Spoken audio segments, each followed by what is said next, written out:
अष्टमी और नवमी तिथि को कन्या भोज की परंपरा है। इस दिन लोग अपने घर पर छोटी छोटी कन्याओं को बुलाते हैं, उन्हें देवी स्वरूप मानकर उनका पूजन किया जाता है और फिर पूरी श्रद्धा के साथ उन्हें भोजन करवाया जाता है। पंडित शैलेंद्र पांडे से जानते हैं कि आखिर कन्याओं को भोजन करवाने की इस परंपरा का महत्व क्या है और इसके नियम क्या हैं।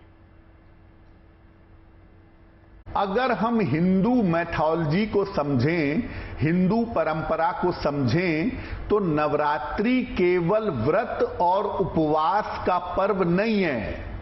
ऐसा नहीं है कि नवरात्रि में आप केवल व्रत रखेंगे, उपवास रखेंगे तो काम चलेगा। आपको ये समझना होगा कि ये नारी शक्ति के और कन्याओं के सम्मान का भी पर्व है। चाहे आपकी माता हो, बहन हो, पत्नी हो, पुत्री हो, या समाज की जो महिलाएं हैं, आपकी कलीग हैं, आपके साथ में काम करने वाली महिला हैं, इन सबके सम्मान का पर्व भी है। अगर एक तरफ आप देवी की पूजा करते हैं और दूसरी तरफ कन्याओं का सम्मान नहीं करते, तो ऐसी पूजा आपके किसी काम की नहीं है और ये पूजा आपको कभी लाभ नहीं पहुंचा सकती है।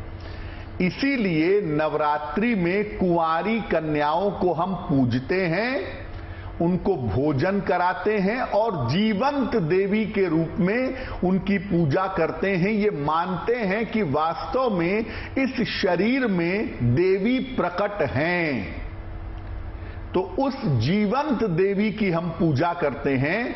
हालांकि नवरात्रि में हर दिन कन्याओं के पूजा की परंपरा है, हर दिन कन्याओं को पूजना चाहिए नवरात्रि में, लेकिन ज्यादातर घरों में अष्टमी और नवमी को कन्या पूजन जरूर होता है। अष्टमी और नवमी को कन्या की पूजा की जाती है। वैसे शास्त्र कहता है कि नवरात्रि में हर दिन, चाहे एक ही कन्या क्यों ना हो, हर दिन एक कन्या की पूजा की जानी चाहिए। 2 साल से लेकर के 11 साल तक की कन्या की पूजा का विधान बताया गया है। जिस कन्या की उम्र 2 साल से लेकर 11 साल के बीच की हो, ऐसी कन्या का पूजन किया जाता है। अलग अलग उम्र की कन्या देवी के अलग अलग रूप को बताती है। यानी 2 वर्ष की कन्या का नाम है कुमारी और 8 वर्ष की कन्या का नाम है गौरी। अष्टवर्षा भवेद गौरी। यानी जब कन्या की उम्र 8 साल होती है तो वो जिस स्वरूप में आती है वो स्वरूप है गौरी माता का स्वरूप।